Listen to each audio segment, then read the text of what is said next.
Kanpur breaking. आज 2 नवंबर 2020 को दी lawyers association के वार्षिक चुनाव में संयुक्त मंत्री प्रशासन पद के प्रत्याशी और पिछले चुनाव में रनर रहे एडवोकेट संतोष कुमार दीवान जी द्वारा कानपुर कचेरी में अधिवक्ताओं के लिए चाय का वितरण किया गया और अधिवक्ताओं के हित के लिए संदेश दिया गया, जिसमें मुख्य रूप से अधिवक्ता आशीष श्रीवास्तव, अधिवक्ता घनश्याम जी, उमेश पैंथर, अरविंद सोनकर, संदीप दीवान, लिटिल आदि मौजूद रहे। Nation today 24 live. दोस्त जी बहुत अच्छा लगा। एक चीज़ ये जानना चाहूँगा, अगर जैसे ये चुनाव आप जीतते हैं तो ये चुनाव जीतने के बाद जितने भी हमारे अधिवक्ता भाई होंगे आपके, उनके हित के लिए क्या करेंगे आप? सबसे पहले तो हम ये चाहते हैं कि अधिवक्ताओं की जो आर्थिक स्थिति है वो बहुत डामाडोल है। कई सारे अधिवक्ता यहाँ पर, करीब 80% अधिवक्ता यहाँ पर आर्थिक स्थिति से जूझ रहे हैं। अभी लॉकडाउन के समय में, जो कि 150 साल में पहला ऐसा महामारी का काल आया, किसी भी अधिवक्ता ने या समर्थ अधिवक्ता ने किसी भी अधिवक्ता की मदद नहीं की। ये बड़ा शोचनीय और दुख का विषय है।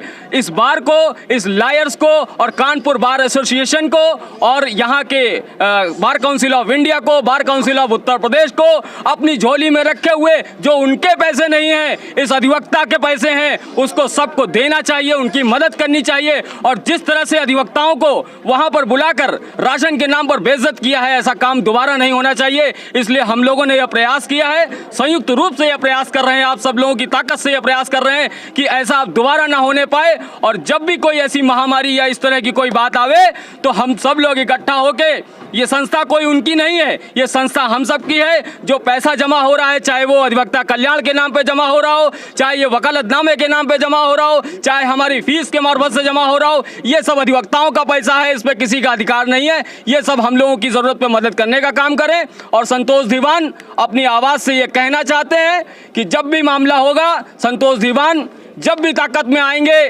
और अभी भी लगातार अपने 100 भाषणों में पहले भी कह चुके हैं कि अधिवक्ता का वकालतनामा कम से कम 1000 रुपए का होना चाहिए, क्योंकि अधिवक्ता की आर्थिक शक्ति मजबूत होनी चाहिए।